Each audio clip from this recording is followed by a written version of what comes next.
and welcome to Washington Talk. I'm Eun-Jung Cho. North Korea continues with its missile provocations, with one flying over the de facto inter-Korean maritime border. North Korea also launched an intercontinental ballistic missile that failed, prompting the U.S. and South Korea to extend air drills. The Secretary of Defense met with his South Korean counterpart and reaffirmed the U.S. commitment to provide extended deterrence. Before we turn to our panel discussion today, first we have an interview with former Secretary of Defense Mark Esper.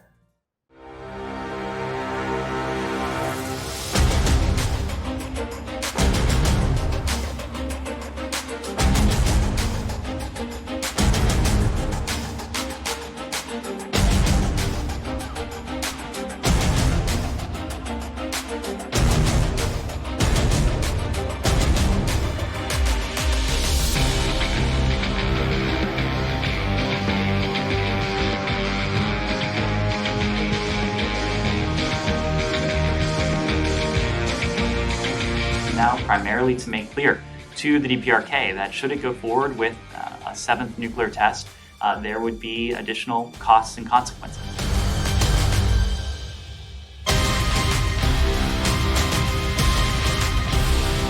And we'll continue to work closely together to develop options to protect the United States and our allies in the region.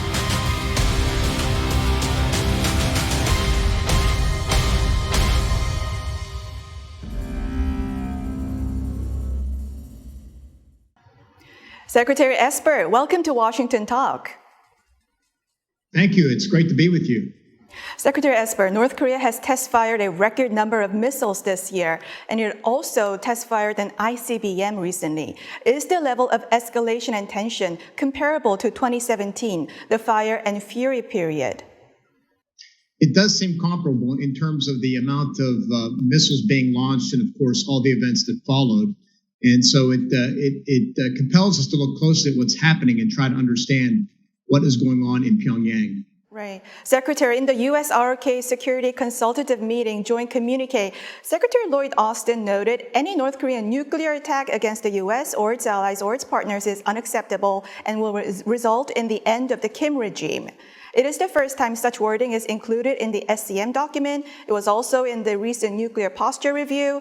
Are there discussions of ending the Kim regime within the DoD? Is this only being resurfaced now? Well, I think what Secretary Austin is speaking is a matter of fact. It was a view I share as well, that the use of nuclear weapons by the North Korea would result in a response by the United States and the Republic of Korea that would likely end its regime. So I think it's stating a fact. I think it's very fair and proper to be very clear with Pyongyang about the stakes and to continue to try and deter their bad behavior. It is a fact, but we are trying to get North Korea to the negotiating table. We are reaching out to North Korea that we want unconditional, no preconditions to bring North Korea back to the table. But we're us talking about ending the North Korean regime. How does that go on with the U.S. efforts, diplomatic efforts to North Korea? Well, the statement said that the purpose wasn't to end the regime. What the statement I said as I read it was that if North Korea attacked the South or any of the United States or its allies using nuclear weapons, then that would result in their end of the regime. Look, I still think the intentions of Seoul and Washington are spot on with regard to trying to resolve the long-standing issues between the North and the South and the United Nations, if you will, and denuclearize the peninsula. We have never threatened Pyongyang, and we've only responded to their actions. And I might add that I think the responses taken the last several days have been the right ones. We should match them action for action and make sure that we show clear resolve and resoluteness with regard to the ironclad commitment between our countries. And by the way, I do think, though, that we should be doing more to include Japan with regard to our responses and our messaging. At the SCM, U.S. and ROK pledged to further strengthen the extended deterrence capabilities. How is it different from before? I mean, U.S. provided nuclear umbrella to South Korea from 1978. Are we saying that there were some holes in that umbrella before? I don't believe so. I think the commitment for both conventional forces and extended deterrence has always been ironclad. I reinforced that in my many, many meetings in both Seoul and Washington with my counterpart at the SCMs and so on. Look, I think if there are ways to continue to reassure the people of South Korea, I think we should look for ways to do that. I think some of the things they outlined make sense to me in terms of increasing consultations and transparency, but I don't think it suggests that there was a weakening in that commitment. Mm-hmm. That increase in consultation, is that anything new? Do you see anything new coming in terms of extended deterrence provided to South Korea? Well, I'd want to dig into what exactly they're referring to and how they plan on doing it before commenting in more detail. But again, I think generally, if we can enhance consultations and improve transparency between our two governments, our two militaries, that's always a good thing. And I personally would support looking at those things. Do you support providing South Korea with U.S. tactical weapons on South Korean soil? Well, I don't think it's an issue that should be taken off the table. As you know, the United States for many years, up until the early 1990s, had tactical nuclear weapons deployed in South Korea, always under U.S. control. That's not something that I would take off the table ever. Although it's not something I think needs to be injected into the discussions right now either. Mm-hmm, mm-hmm. What about South Korea's own nuclear development? Are you for the idea? Well, we should never deny any country the right to make sovereign decisions about their own defense. I would say again that I think Seoul can count on Washington's commitment to extended deterrence. I think if we move to a point that we think that those discussions about U.S. provision of or stationing of tactical nuclear weapons, to me, those are the first types of discussions. But what you have to think through is not just the deployment of U.S. Weapons on the peninsula. And I know, a large majority of South Koreans support, the deployment or the use or deployment of or production of their own nuclear weapons. But I think you have to think beyond just North Korea, because there's that factor. But you have to think about how the other players in the region might react, to include China and others. So those all have to be part of the security discussion, because I've argued consistently that North Korea is clearly the most immediate danger to South Korea and challenges our alliance. But we have to look beyond North Korea. We have to look at China, which is just next door as well. And clearly, there is growing belligerence coming out of Beijing, aggressiveness with its neighbors. We've seen that in past several years with South Korea and what they did with cutting off trade and tourism for a period of time. So I think we have to look strategically as well about how we change and adapt our force posture on the peninsula and in the region. Now, Secretary Esper, last time we spoke, you told me that President Trump was determined to withdraw U.S. forces from South Korea and that President Trump would continue to push that if he had a second term. What about extended deterrence? Is that something President Trump or any other president could consider withdrawing from South Korea unless South Korea increases its burden sharing? Well, those issues are, presidential level decisions. I think I never had those conversations with President Trump, but look, it's obviously the decision by the United States on what to do. But my sense is that is a long-standing commitment by the United States to our ally South Korea. It will endure from administration to administration, and it's critical to maintaining peace and security in Northeast Asia. So I don't see that changing anytime soon. Secretary Esper, we're concerned about any first strike coming from North Korea. Does the U.S. and ROK alliance have capabilities to overwhelm North Korean aggression immediately? Absolutely, both in the nuclear realm and the conventional space. The combined armies and militaries of the United States and South Korea are dominant in all aspects of warfare. So I'm completely convinced that we can not only defend the South, but if need be, we can take the war to the north and be victorious. Now, when you visited Taiwan in July, you said Taiwan should stock up on asymmetric defense capabilities and war supplies, including energy and food. Would you advise South Korea likewise, especially with the increased risk of localized clashes? Well, it's a very different situation. Taiwan is facing a much, much larger neighbor with vastly superior and larger amounts of weaponry. So Taiwan is unable to beat China in a head-to-head conflict. That's not the case with South Korea and North Korea. South Korea has a much more capable military than the North Korea. That's not even counting the United States. So I think at a head-to-head contest, South Korea and the United States have more than enough capability.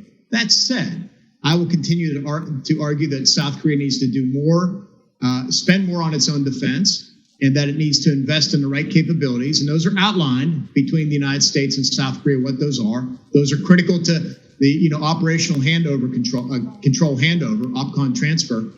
We know what those are, but I think the South Korea needs to accelerate those investments and build the strongest deterrence capable possible in the shortest amount of time. Look, we have no idea what's going to happen in the next few years with regard to Northeast Asia, particularly if China decides that it wants to bring mainland Taiwan back into the fold, bring Taiwan back into the fold of the mainland by the use of force. We don't know how that will affect the peninsula. So I think it's important that we be in the strongest position possible heading into the next several years. In the case of Chinese aggression on Taiwan, is there a possibility that U.S. forces in South Korea can be deployed to Taiwan? Do you think South Korean forces will be deployed to Taiwan?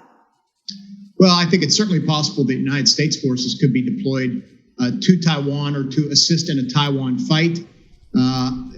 Whether South Korea does or does not would be, a decision for Seoul to make. My sense is they would be defending the homeland, continuing to show a stiff resistance and defensive opposition to North Korea. But certainly there would be a support role as well, I would imagine, coming off the Korean peninsula to support any type of Taiwan scenario.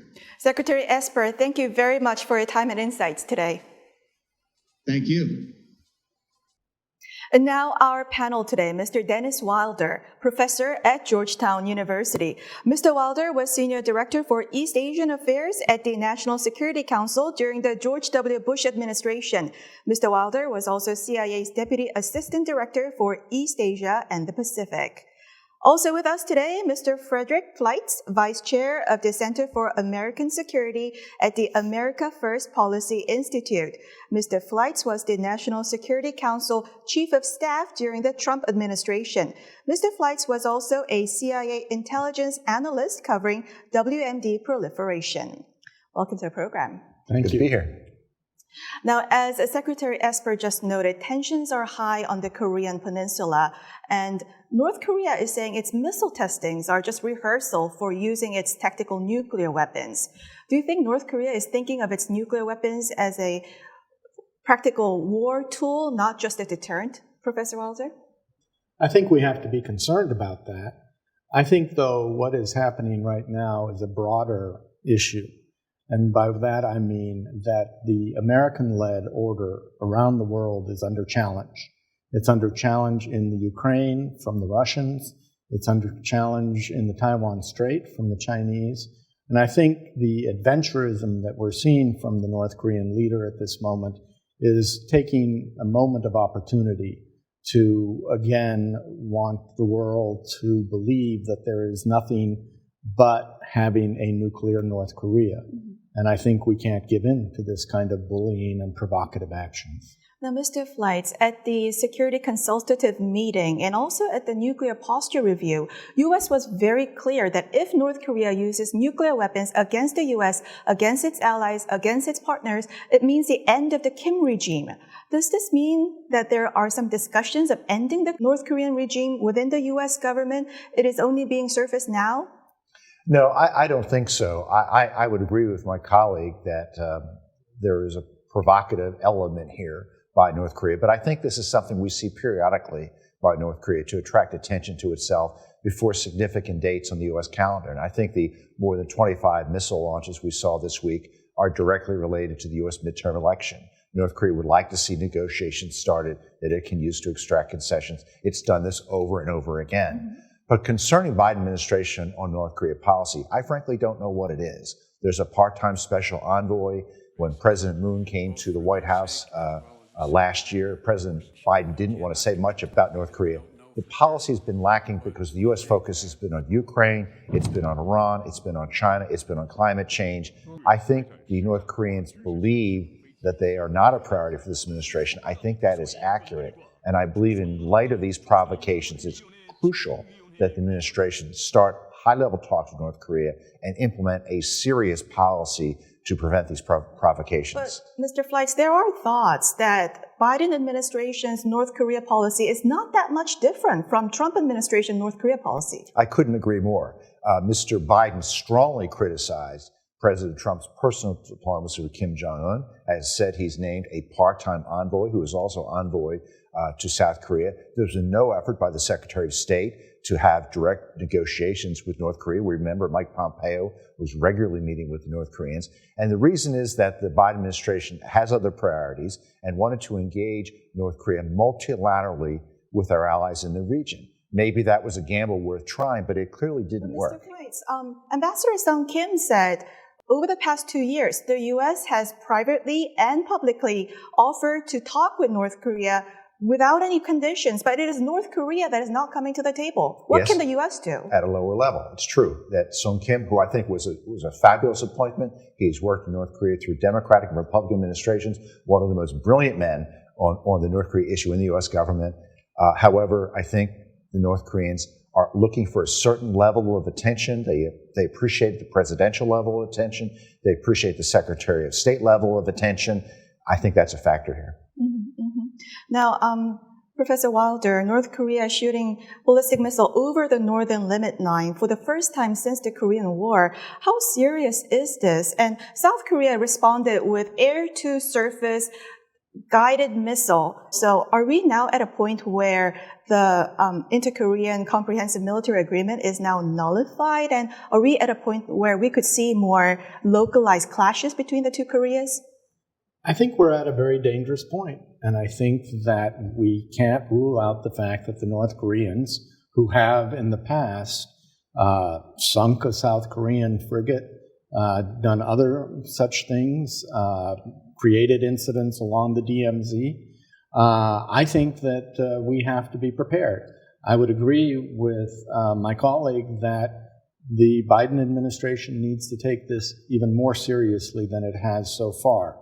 There hasn't been a major speech on North Korea by a leading official in the administration.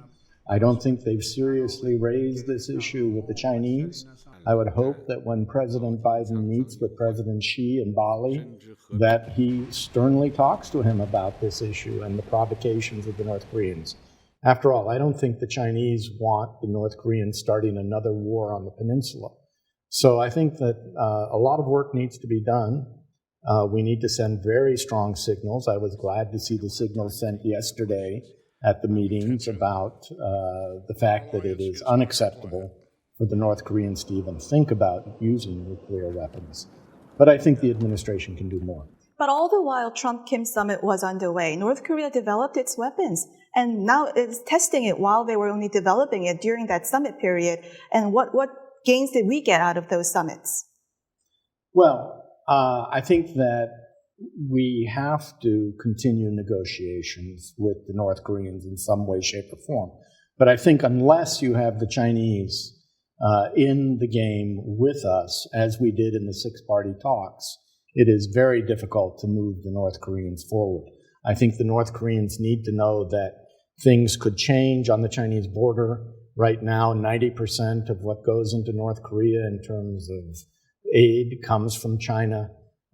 We need to get the Chinese to see that a destabilized Northeast Asia, where South Korea considers having nuclear weapons, when Japan considers having nuclear weapons, this is not in the Chinese interest. So they're not doing us any favors by pressuring the North. They're doing themselves a favor. Now, Mr. Wilder, North Korean aggression against the South Korean maritime border similar to Chinese aggression against Taiwan. President Yoon Suk-yeol said if China attacks Taiwan, North Korea would likely engage in a provocative action. Do you also envision North Korea and China some kind of creating synergy and strategizing together to go against their respective adversaries?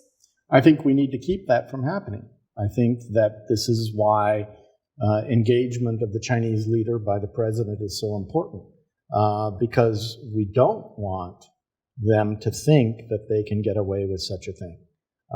And it would be unthinkable to have two wars in East Asia at the same time. I want to move on to South Korean desire to get nuclear weapons. Are you for the idea of U.S. redeploying tactical nuclear weapons to South Korea? Any one of you? I think that temporary redeployment of B-1B bombers to South Korea should be on the table as a consideration if Kim continues what he is doing these days. If he moves ahead with nuclear testing, if he actually goes to deployment of tactical nuclear weapons, I think we need to have a response. I'm not in favor of providing the South Koreans with the capability to build their own nuclear weapons, because I think that will just lead to nuclearization of the entire East Asian sphere. The Japanese will want to move ahead. Perhaps the Taiwans will want to move ahead. So I think it's better to think about American redeployment if necessary, and also nuclear planning together with the South Korean government, something we haven't done at a senior level. And I think that is something that could be very useful. Professor Wilder, exactly. Secretary Esper said, think of Chinese reaction if South Korea develops its own nuclear weapons. On the flip side, wouldn't South Korean nuclear development, indigenous development, might work as a leverage against our joint efforts against China?